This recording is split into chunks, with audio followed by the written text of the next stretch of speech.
पर महाराष्ट्र से, जहां पर अमित शाह के दौरे का आज दूसरा दिन रहा। महाराष्ट्र में विधानसभा चुनाव होने वाले हैं। चुनाव के मद्देनजर सियासी हलचल भी बेहद तेज है।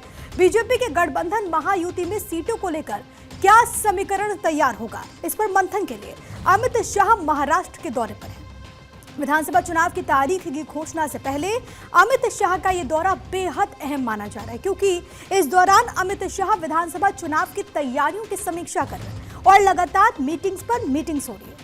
अमित शाह की अध्यक्षता में मंगलवार को संभाजी नगर में एक अहम बैठक हुई। इसमें बीजेपी के बड़े नेता मौजूद रहे। सूत्रों से मिली जानकारी के अनुसार बैठक में सीट आवंटन पर चर्चा हुई, जिसमें मुख्यमंत्री एकनाथ शिंदे, उप मुख्यमंत्री देवेंद्र फडणवीस, एनसीपी के वरिष्ठ नेता प्रफुल्ल पटेल मौजूद रहे। बैठक में सीट बंटवारे को लेकर 1 घंटे से ज्यादा चर्चा हुई है। अब तक सामने आई जानकारी के मुताबिक सीटों के बंटवारे को लेकर क्या फॉर्मूला बना है, ये भी आपको ग्राफिक्स के माध्यम से जरा बता देते हैं। तो सूत्रों के मुताबिक इस बैठक में बीजेपी को 155 से 160 सीटें, ये सोर्सेज के हवाले से खबर है।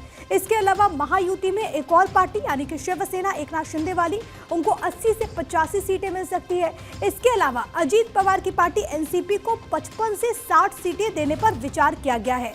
बीजेपी के नेता राव साहेब दानवे ने कहा कि सीट आवंटन को लेकर हमारे बीच कोई विवाद नहीं, काउंसलिंग के जरिए बातचीत चल रही है और जब अंतिम सीट आवंटन हो जाएगा तो हम घोषणा करेंगे कि कौन सी सीट किसे मिलेगी। दरअसल गृह मंत्री अमित शाह का ये पूरा जो दौरा है वो 2 दिन का है। आज उनके दौरे का दूसरा और आखिरी दिन है।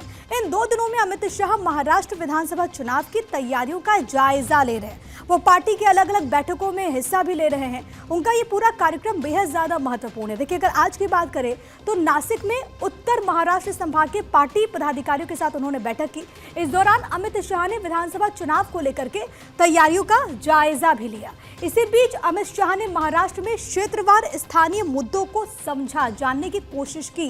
स्थानीय नेताओं को लेकर लोगों का रुख जाना, फीडबैक पर रणनीति में सुधार करने जैसे मुद्दों पर भी चर्चा हुई। तो इस दौरान कई बैठकों के जरिए जो मूल विषय रहा वो ये कि ग्राउंड जीरो पर चुनाव से पहले बीजेपी की स्थिति क्या कुछ है। वहीं बीजेपी ने चुनाव से पहले तैयारियों के लिए 13 नेताओं की भारी भरकम फौज को मैदान में उतार दिया। इनमें से दूसरे राज्यों के 6 संगठन मंत्रियों को महाराष्ट्र के चुनाव में उतार दिया। 7 पार्टी के वरिष्ठ और अनुभवी नेताओं को भी महाराष्ट्र में काम पर लगा दिया है। ये सभी नेता महाराष्ट्र के अपने जिम्मेदारी वाले क्षेत्रों में काम शुरू भी कर चुके हैं।